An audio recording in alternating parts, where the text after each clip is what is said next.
여호와께서 너희를 망하게 하시며 멸하시기를 기뻐하시리니, 이런 제목으로 신명기 강의를 이어가겠습니다.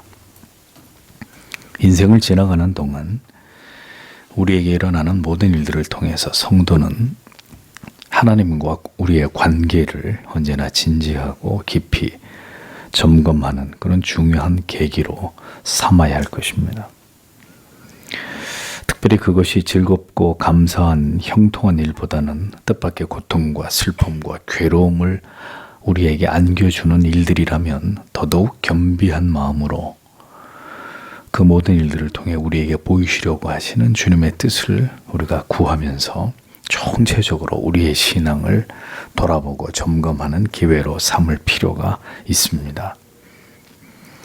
또한 우리의 신앙을 연단하시며 더 높은 신앙의 지경까지 우리를 이끌어가기를 원하시는 하나님의 뜻이 우리에게 분명히 나타나고 있다는 그런 믿음과 반드시 하나님께서 우리를 선하신 길로 인도하신다는 확고한 소망으로 그 모든 시간들을 지나가는 믿음의 사람들이 되어야 할 것입니다.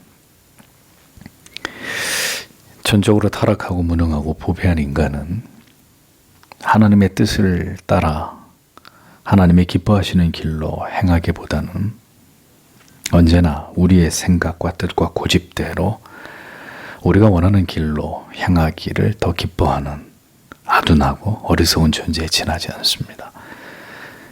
그래서 이 사회는 우리가 모두 다 양 같아서 거듭 제 길로 하나님의 뜻을 거스리며 제 길로 가는 그런 어리석은 존재라는 사실을 고백하지 않았습니까?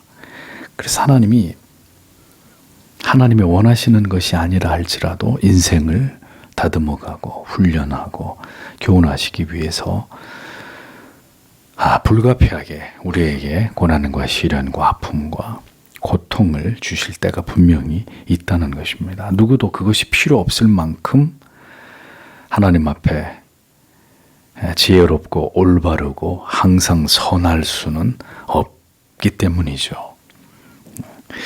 그래서 하나님이 이 모양 저 모양 무지하고 어리석은 인간들을 길다면 길고 짧다면 짧은 인생을 지나가는 동안 그래서 이렇게 저렇게 우리를 다듬고 깨닫게 하고 더 깊은 하나님의 사랑을 경험하게 하고 하나님의 더 깊으신 뜻이 무엇인지를 우리의 신비에 새기시는 이런 일들을 우리의 인생 속에서 하나님이 행하신다는 것입니다.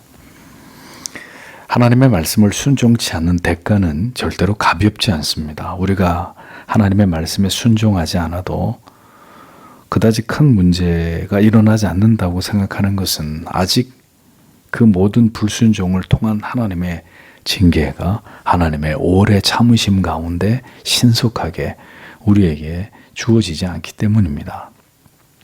우리가 단순한 종교 생활로 종교적인 습관만으로 기계적인 신앙 생활을 영위하는 것으로 만족해서는 안 되는 이유는 우리가 신앙을 가지고 있다고 스스로 여길지라도 우리의 삶이 총체적으로 하나님과 하나님의 말씀에 대한 무지와 그로 인한 자기도 알지 못하는 가운데 수많은 죄를 지금 범하고 있는 삶을 반복하고 있다면 이제 그 모든 불순종에 대한 대가로 어느 날 두려운 하나님의 징계가 임하게 된다 하더라도 그것은 그리 이상한 일이 아니기 때문입니다.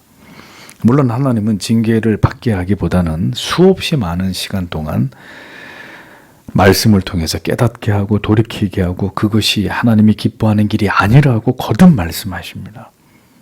그래서 정상적인 경우는 그런 하나님의 말씀을 꾸준히 듣는 가운데 자신이 무엇이 잘못되어 있고 자신의 죄가 무엇인지를 깨달아 스스로 회개하는 자리로 나오기 마련이죠. 그것이 하나님의 은혜 안에 있는 자들이 누리는 유익이에요. 하나님의 징계가 임하기 전에 스스로 죄를 깨닫고 돌이켜 하나님 앞에 처절하게 자신의 죄를 참여하는 것을 통해 죄의 용서함을 받고 징계를 면하는 이제 이런 일들이 보편적으로 일어나는 일들이죠.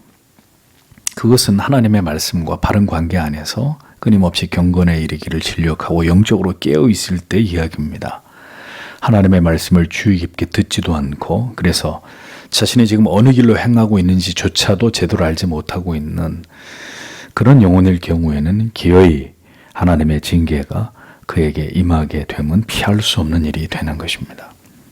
신앙에서 가장 큰 적은 진리에 대한 무지와 그로 인한 권태와 실증, 그리고 마침내 깊이 빠져들게 되는 영적인 게으름, 그리고 부지불식간에 회개치 않으며 쌓여가고 있는 모든 죄악들입니다.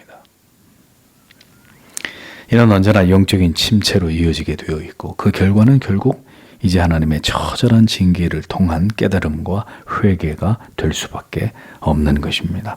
신자라 할지라도 하나님을 향한 불순종과 거역이 오랜 시간 동안 반복되고 도무지 그 상황이 나아지지 않을 때는 하나님의 두려운 징계와 심판을 피할 수 없는 지경에 이를 수 있다 하는 것을 잊지 말아야 합니다.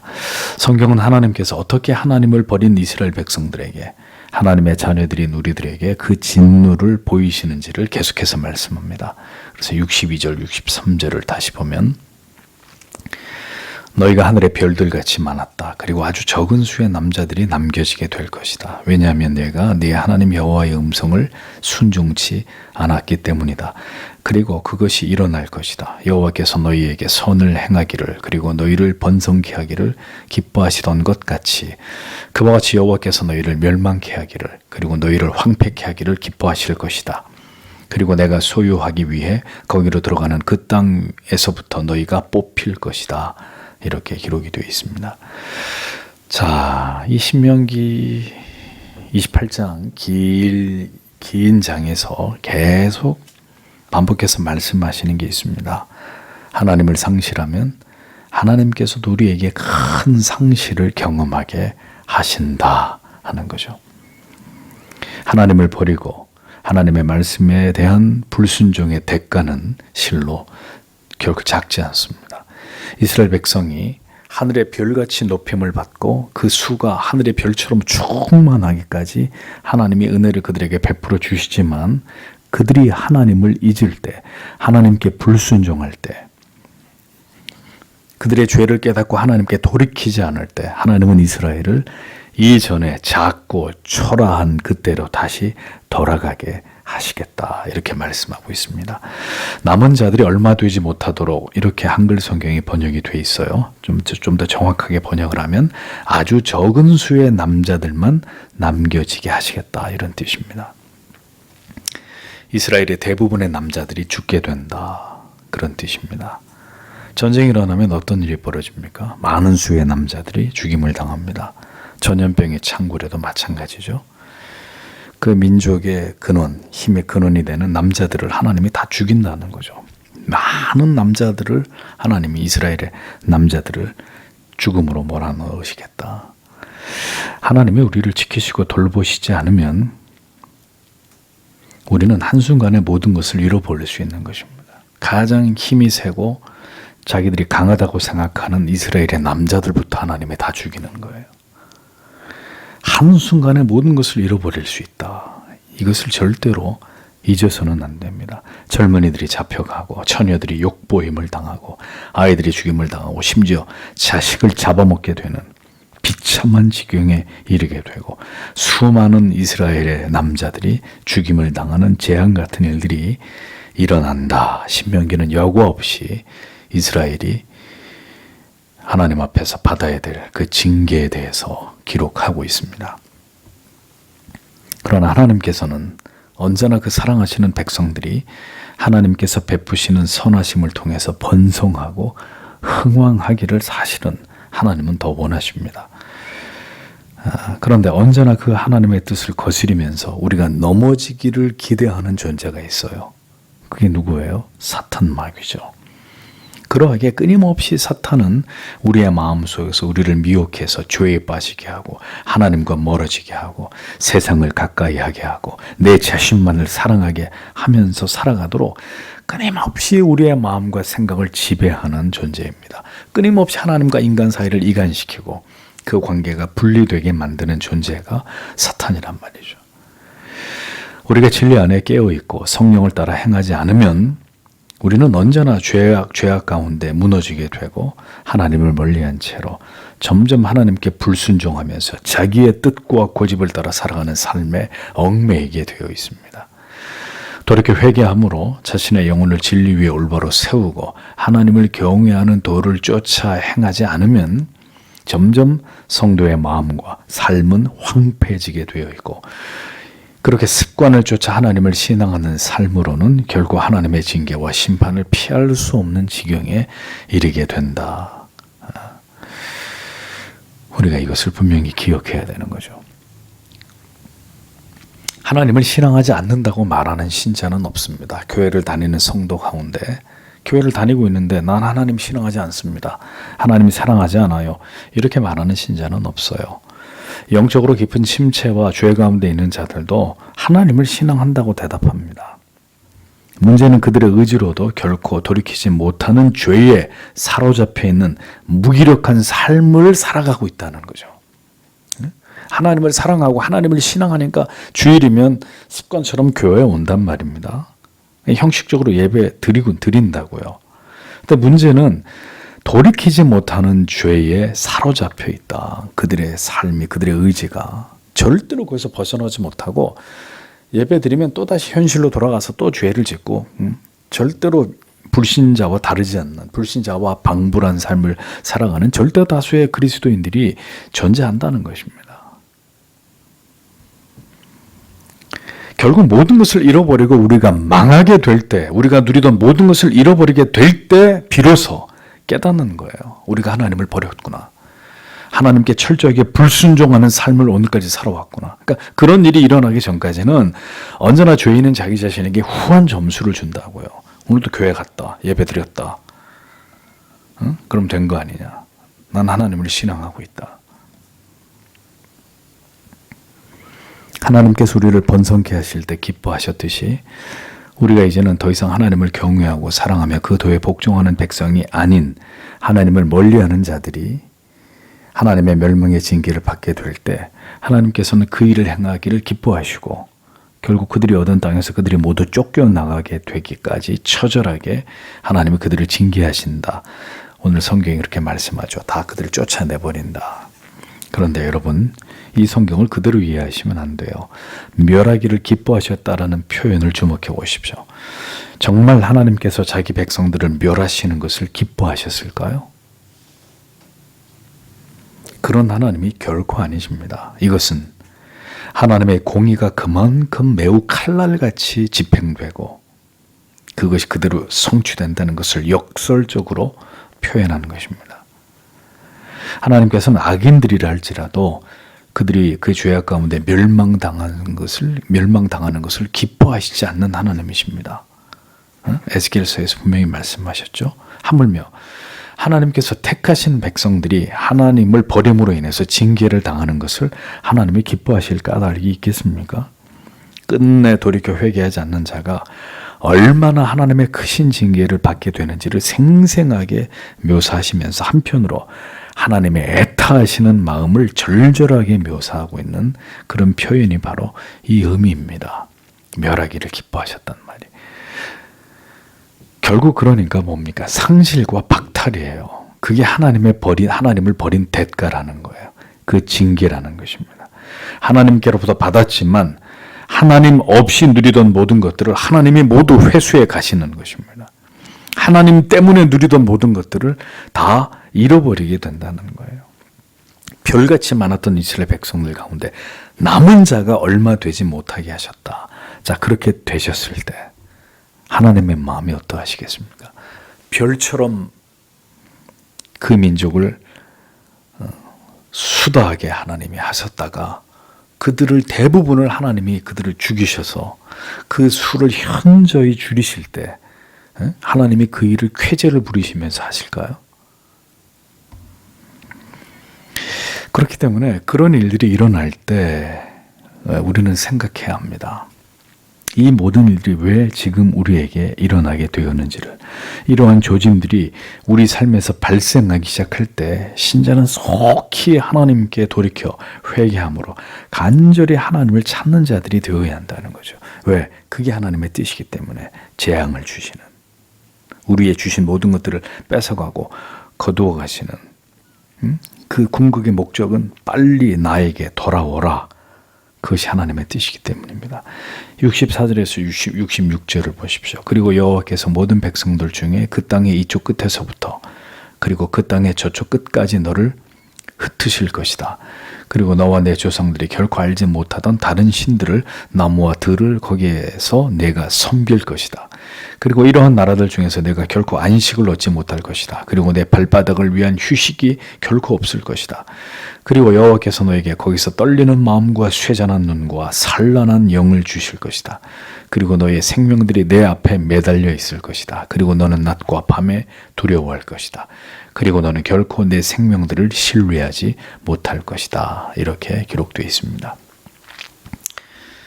자, 하나님이 주신 터전에서 쫓겨나갑니다. 하나님의 축복의 땅, 하나님이 그들을 위해 예비하신 땅에서 더 이상 살 수 없게 됩니다. 하나님의 법을 어기면 신라곤, 쫓겨나가는 것은 기정사실입니다. 그 아름답던 에덴 동산에서도 하나님이 가차없이 아담과 하와를 쫓아내시잖아요. 젖과 꿀이 흐르던 그 아름다운 가나안 땅에서도 그들이 하나님을 배반할 때 하나님의 가차없이 거기서부터 쫓아내고 그들을 뿔뿔이 다 흩어버리신다고 말씀합니다. 이 같은 말씀이 그들을 이루어지지 않았더라면 얼마나 좋았겠습니까? 실제로 이스라엘은 후에 아수르와 바벨론의 침공으로 이 말씀이 부분적으로 이루어졌고 언제 성취됩니까? AD 60년에 로마에 의해서 유대인들은 영원히가 아니죠. 그 나라가 완전히 다 멸망당함으로 산산이 다 쪼개지고 흩어지게 되므로 이 예언이 그대로 성취되지 않습니까? 이스라엘의 나라를 다시 회복한 것은 불과 몇 년 되지 않아요. 여러분들이 역사를 통해 아시는 바대로. 그 수많은 세월 동안 그들은 전 세계에 흩어져서 서름과 천대를 당하면서 그렇게 살아야 했죠. 왜? 그들이 하나님을 버렸기 때문에. 나라를 잃어버린 채로 다 흩어져서 멸시를 당하는 그런 대상들이 되었습니다. 그렇게 하나님을 버린 이스라엘은 이제 이방 나라들에서 어떻게 될 거라고요? 하나님이 아닌 다른 우상들을 숭배해야 되는 치욕을 당하게 된다. 이렇게 하나님 말씀하시죠. 하나님을 경배하고 싶어도 더 이상 그것이 허락되지 않는 완전한 버림을 받게 되는 것입니다. 그렇게 하나님을 경외하고 하나님에 대해 복종하라고 할 때는 하지 않고 이제는 하나님을 경배하고 싶어도 흩어져 있는 이방의 땅에서 하나님을 신앙할 수 없는, 하나님을 경배할 수 없는, 오직 그들이 섬기는 우상을 숭배할 수밖에 없는 비참한 지경에 그들이 떨어지게 된다고 말씀하고 있습니다. 이스라엘이 실제로 그런 역사를 겪었잖아요. 이방의 나라들을 전절하면서 절대로 그곳에서 안식과 평화를 누리지 못하고 언제나 괴롭고 고통스러운 나날들을 보내게 되는 그런 일들이 이스라엘의 역사 속에 실제로 있었던 것을 역사가 보여주지 않습니까? 하루살이처럼 내일을 기약할 수 없는 불안과 두려움 속에서 아침과 저녁을 맞이할 수밖에 없는 그런 어두운 날들이 찾아오게 된다라고 하나님은 말씀하셨습니다. 하나님과 그 계명을 버리고 하나님을 버릴 때 그 백성들에게 찾아오는 것은 이 같은 고통뿐이다 라는 것을 우리는 분명히 잊지 말아야 합니다. 그러나 또 다른 한편으로 이 같은 하나님의 징계를 우리가 다른 차원에서 생각해 보면, 자, 이런 하나님의 가혹한 징계는 다른 차원에서는 또 뭘 의미하겠습니까? 하나님의 포기하지 않으시는 사랑이라는 것을 우리는 또 잊어서는 안 됩니다. 하나님을 잊고도 처음부터 하나님을 멸시하고 하나님을 부정하고도 잘 살아가는 저 세상의 사람들을 보세요. 하나님을 멸시하고 진리를 무시하고 비웃고 조롱해도 아무렇지도 않게 잘 사는 세상 사람들을 보십시오. 기대하는 바가 없는 자에게는 훈계도 책망도 없는 것입니다.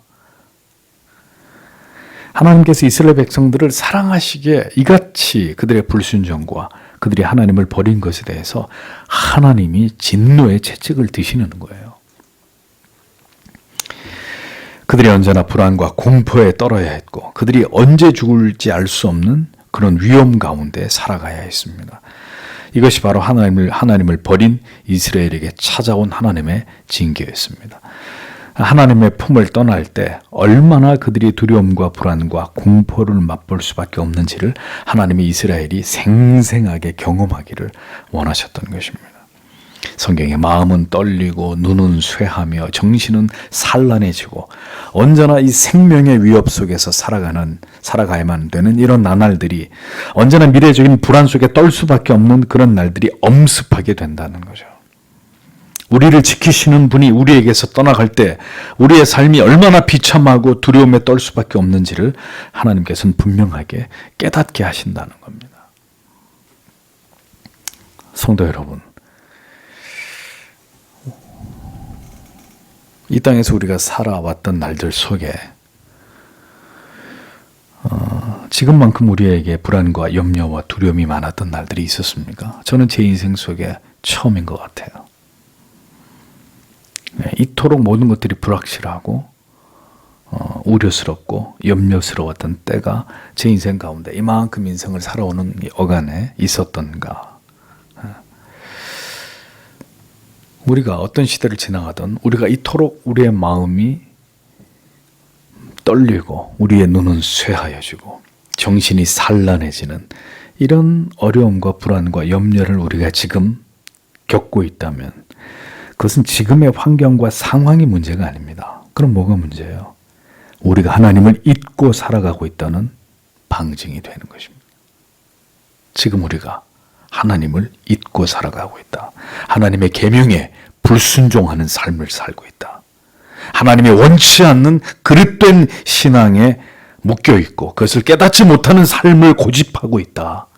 그 증거가 우리에게 마음이 떨리고 눈이 쇠하고 우리의 정신은 늘 걱정과 근심과 염려로 산란해지는 이런 시간들을 지금 우리가 지나가고 있는 것이란 말입니다.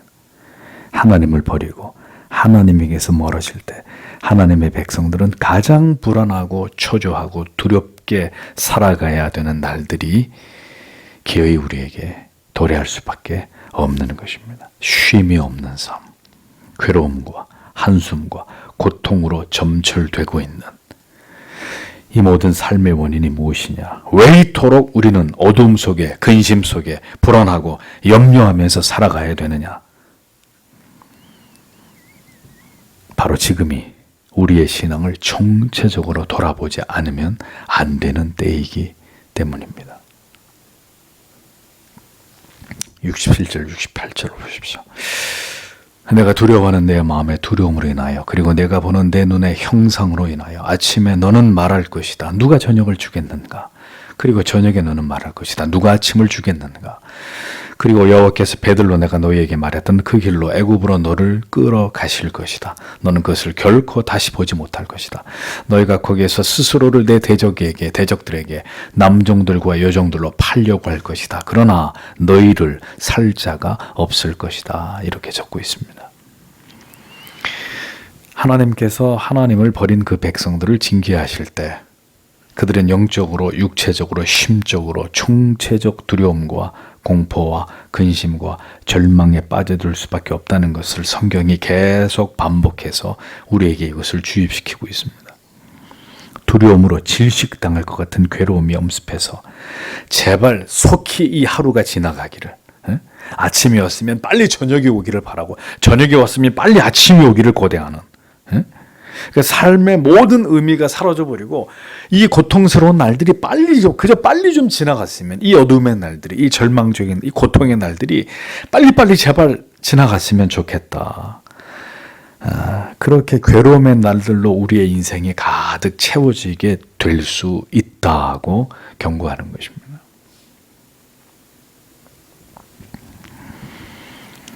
하나님을 버릴 때 하나님께서도 우리를 버림으로 결국 우리가 얻게 되는 것은 이 하늘 아래 그 어느 것도 안전한 곳이 없음을 깨닫게 되고 결국 영육 간의 완전한 절망과 파괴 속에서 우리는 고통당하게 될 뿐이라는 것을 잊어버려서는 안 됩니다. 보십시오. 하나님께서 마침내 하나님을 버린 이스라엘을 다시 배에 실어서 어디로 끌고 가신다고요? 그들이 처음 떠나왔던 애굽으로, 그 긴 세월 400년이나 고통당하며 압제를 당했던 그 시절로 하나님이 다시 역사를 거꾸로 돌려가지고 가장 비참하고 힘들고 괴롭고 또 고통스러웠던 그 시간으로 너희를 그때로 다시 끌고 가시겠다 이렇게 말씀하십니다. 우리의 인생에서 가장 어둡고 힘들고 괴롭고 고통스러웠던 그때로 다시 돌아가게 한다. 젖과 꿀이 흐르는 가나안에서 그들을 쫓아내서 괴로움과 고통과 한숨과 비명으로 가득했던 그 과거의 시간 속으로 그들이 하나님의 이름을 목 놓아 부르면서 구원을 갈구하던 그때로 하나님이 되돌이키겠다. 너희를 되돌아가게 만들겠다. 강력하게 경고하셨습니다. 지금 여러분 이 신명기 말씀이 기록되는 시점이 언제입니까? 가나안에 들어가기 직전이란 말이에요. 그러면 가장 좋은 순간, 가장 기다렸던 순간, 가장 행복한 순간에는 우리가 보통 어떤 얘기를 해요? 거기에 어울리는 가장 행복한 얘기들, 가장 기쁘고 즐겁고 희망찬 주제들을 얘기하죠. 네? 그러니까 누가 결혼식장 가서 축하한다 그러지, 너 이혼하면 큰일 난다. 너 절대로 너 부부싸움 해가지고 집에 들어오면 너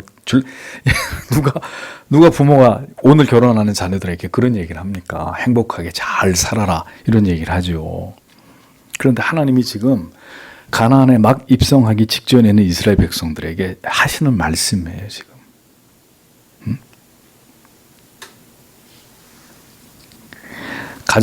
가장 최고로 빛나는 가장 영광스러운 가장 기쁜 그 순간에 그 상황에 그 시점에서 최악의 상황이 너에게 찾아온다. 이걸 말씀하는 거죠. 근데 이게 하나님이 이렇게 말씀하시는 패턴이 굉장히 일관성이 있어요. 왜냐하면 창세기에 이미 아담과 하와에게 말씀하실 때 뭐라 그랬습니까? 이제 이 땅에서 잘 먹고 잘 살아라. 행복하게 자식들 많이 낳고 그렇게 얘기하지 않으셨죠? 따먹는 날에는 정령 죽으리라.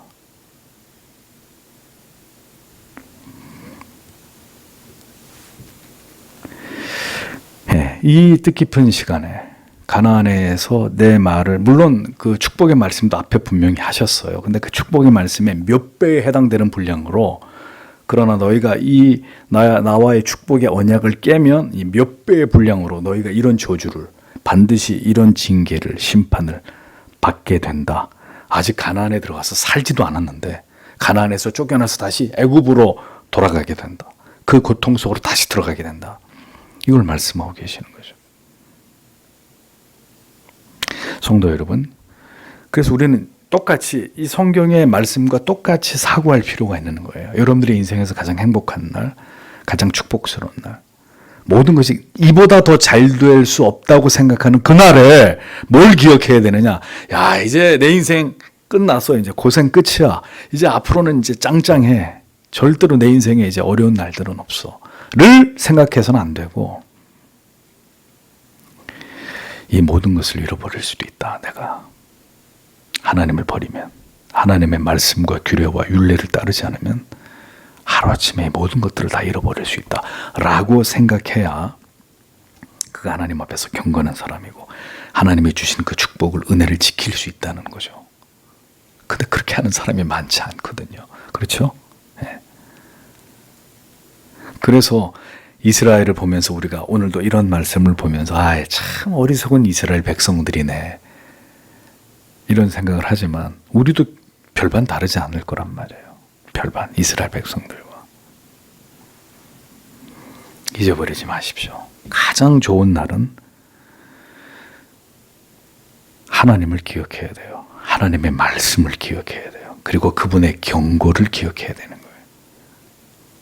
가장 좋은 날은 가장 최악의 날을 생각해야 돼요. 반대도 될 수 있겠죠. 가장 최악의 날에 우리는 절망을 묵상해서는 안 되고 이제 모든 게 끝이야. 여기서 나는 절대로 헤어날 수 없어.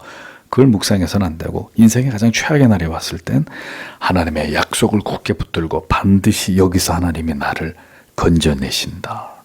하나님이 나에게 더 나은 미래로 이 모든 시간들이 지나가고 이것을 주의 은혜 가운데 인내할 때 하나님이 가장 빛나는 곳에 나를 이끌어 가신다. 또 그걸 붙들어야 되는 것이고 이게 지혜란 말입니다. 지혜.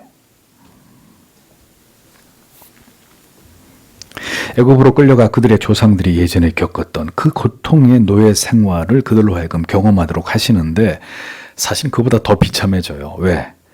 그들이 살기 위해서 자기 자신을 노예로 팔려고 해도 스스로는 경제활동을 할 수 없어요. 그러니까 얻어먹고 노예처럼 살려고 해도 목숨을 부지하려면 노예로 나를 팔아서 누군가 어떤 집에서 나를 사줘야 그 주인이 주는 걸 먹으면서 목숨을 연명하고 부지할 수 있는데 애굽에 도착해서 자기 자신들을 노예로 팔려고 해도 사려고 하는 사람조차 없다. 이게 최악이라는 얘기죠. 절망적인 상태에 이르게 될 것이라고 말씀하고 있습니다. 그러니까 우리가 하나님을 버릴 때 그 계명과 율례와 법도를 우습게 여기면서 우리가 옳다고 여기는 삶을 고집해서 살아갈 때 세상과 짝하고 불신자처럼 그런 삶을 살아가게 될 때 하나님께서도 이같이 철저하게 우리를 버리신다. 우리를 징계하신다라고 말씀하고 있습니다. 성도 여러분, 이 모든 진리의 말씀이 다시 우리에게도 임하게 될 수 있다는 것을 우리는 두려워해야 합니다. 결국 이 모든 경고가 이스라엘의 회개와 돌이킴을 목적으로 하는 것이라면 그런데 그들이 결국 하나님께로 돌이키지 않아서 그들의 역사가 이후에 그들의 역사가 어떤 비극으로 쓰여졌는지를 우리가 두 눈으로 똑똑히 그것을 봤다면 지금 우리는 어떻게 해야 될까요? 우리의 모든 마음을 겸비하여 낮추며 우리의 모든 죄악을 예수 그리스도의 십자가 앞에서 회개하며 오직 주의 긍휼과 자비로 우리의 영혼을 깨어있게 하심으로 두렵고 떨림으로 이보다 더 악한 시대가 우리에게 도래해도 하나님을 경외하는 삶을 살아가도록 하나님이 우리의 영혼을 붙들어 주시기를 우리는 오늘도 기도해야 되는 것입니다. 저는 절대로 지금 상황이 좋지 않다고 생각하는 거예요. 절대로. 그거는 지금 세상을 볼 때 그렇게 느끼는 게 아니고요. 여러분, 성도 여러분. 목사가 지금이 최악이라고 느끼는 거는 세상이 뭐 정부가 정치를 그런 차원이 아니에요. 지금 코로나 이런 문제가 아니라 피리를 불어도 춤추지 않고 곡을 해도 울지 않는 시대가 됐단 말입니다. 누가? 하나님의 사람들이. 아무리 깨어있기를 촉구하고 하나님을 바르게 신앙할 것을 외치며 우리의 죄를 회개할 것을 소리 높여 외쳐도 모든 것을 다 농담처럼 여기고 있는 이 시대의 그리스도인들이 교회가 문제란 말이에요. 교회가 도무지 분별하지 못하고 깨닫지 못하고 깊은 영적인 잠에 빠져들고 있는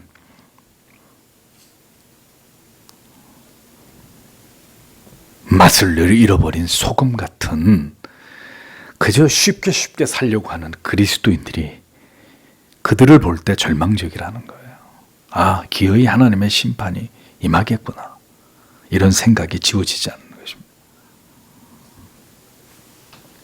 오늘도 하나님의 말씀을 드리며 깨어 기도하기보다는 다 자기들에게 중요한, 별 중요하지도 않은데 급한 일들, 급하지도 않은데 사실은 그런 것들을 위해서 여전히 경건에 이르기를 진력하지 않는 다수의 깊이 잠들어 있는 성도들의 모습을 볼 때 결코 지금이 이러한 경고를 받을 수밖에 없었던 이스라엘의 그 시대와 전혀 다르지 않구나. 이런 걸 느낀단 말입니다. 느낀다고요. 만약에 지금 이 시대에 저희 교회를 비롯해서 한국의 많은 교회들의 예배 시간에 그리고 기도의 시간에 성도들이 꽉꽉 들어차서 가슴을 치면서 회개하고 주님 이 땅을 이 민족을 불쌍히 여겨주시고 우리를 우리에게 구원의 길을 허락해 달라고. 그런 어떤 우리가 그런 장면을 본다면 저는 분명히 하나님이 우리에게 리바이벌 부흥을 주신다고 생각해요. 심판이 아니라.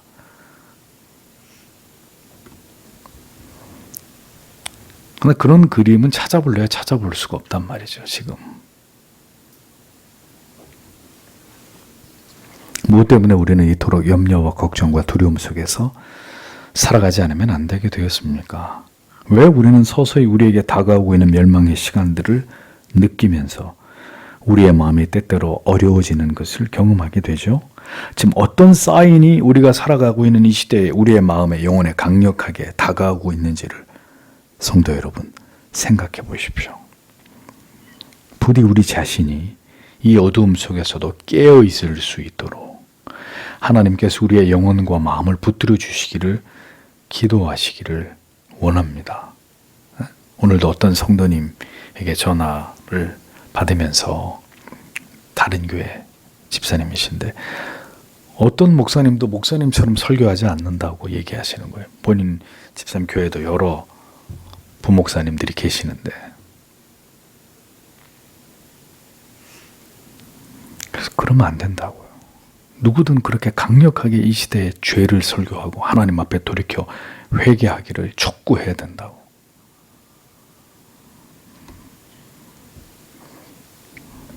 이 시대 속에 우리가 경험하고 있는 이 모든 낯선 일들이 성도 여러분 절대로 우연이 아니라면 우리는 분명히 어떤 날들을 준비하지 않으면 안 될 것입니다. 제가 이 얘기를 우리 귀에 딱지가 않도록 말씀을 드리지만 소용없어요. 그래서 뭐 나아지고 있어요? 우리의 모습이? 성경이 분명하게 우리에게 말씀하고 있고 경고하고 있는 시간들을 깨어 대비하지 않으면 안 됩니다. 하나님께서 모든 성도님들의 마음을 일깨우시고 이스라엘에게 주신 이 경고의 말씀들을 다시 한번 이 시대의 교회와 성도들에게 듣게 하심으로 그리스도 앞으로 나아가 우리 모두가 회개하고 다시 하나님을 찾고 하나님을 깊이 경외하고 사랑하는 그리스도인의 삶을 살아갈 수 있도록 하나님께서 부디 이 시대의 교회와 성도들을 깨워주시기를 오늘도 우리는 그것을 놓고 하나님 앞에 기도해야 될 거룩한 의무가 있음을 잊지 마시기를 바랍니다. 하나님께 수리를 붙들어 주시기를. 오늘 저녁에도 이 말씀을 통해서 주님 앞에 간절히 기도하고 돌아가는 우리가 되기를 원합니다. 기도하겠습니다.